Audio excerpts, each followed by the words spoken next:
Hi, I'm Nancy Bledsoe-Link, licensed professional counselor and executive director of our Flower Mound location at Connections Wellness Group. Welcome to this Mental Health Connection. Today, I'm going to talk to you about the ABCs of reframing and disputing unhelpful thoughts so that you can have more emotional peace and clarity as you go about your day. So, most people think that when we have a negative emotion or negative feeling, that it is the activating event that causes that.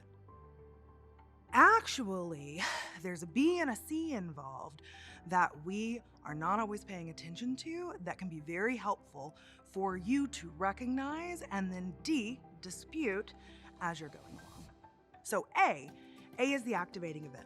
This is what happens. Rush hour traffic, kid spills milk, run out of cereal in the morning while you're already running late, you've got a big presentation, anything like that. A is the activating event. B is actually where the majority of our distress can come from. B is the beliefs or the messages that we tell ourselves or the beliefs that we have about the event that has happened. C is the consequence of A plus B. C, consequence, sometimes can be frustration, anxiety. Oftentimes there are emotions involved that we don't necessarily enjoy feeling. Emotions are messengers, they're there to tell us something.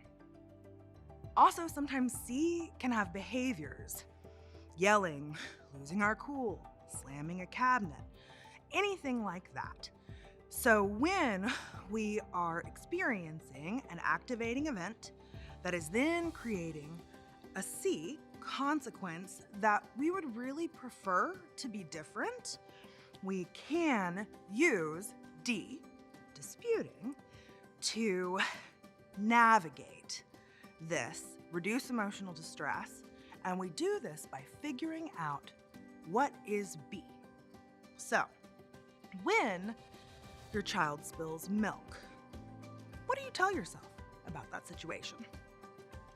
Is it that, oh no, my kid is clumsy and they've inherited that clumsiness from me, and what's that going to mean for them in the long-term future, and all of a sudden your 5-year-old's milk spill has to do with them flunking out of college?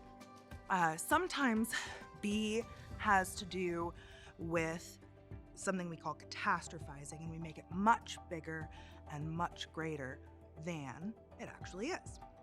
So if we are able to notice when an activating event, A, has created a C, a consequence, that we would prefer to be different, figure out what B is.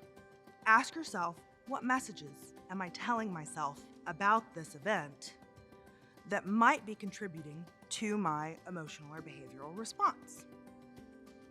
Then, once you have an idea, let's move on to D, which is disputing, which is where we challenge this belief and really see if we can shift what the belief is to something more helpful or more neutral.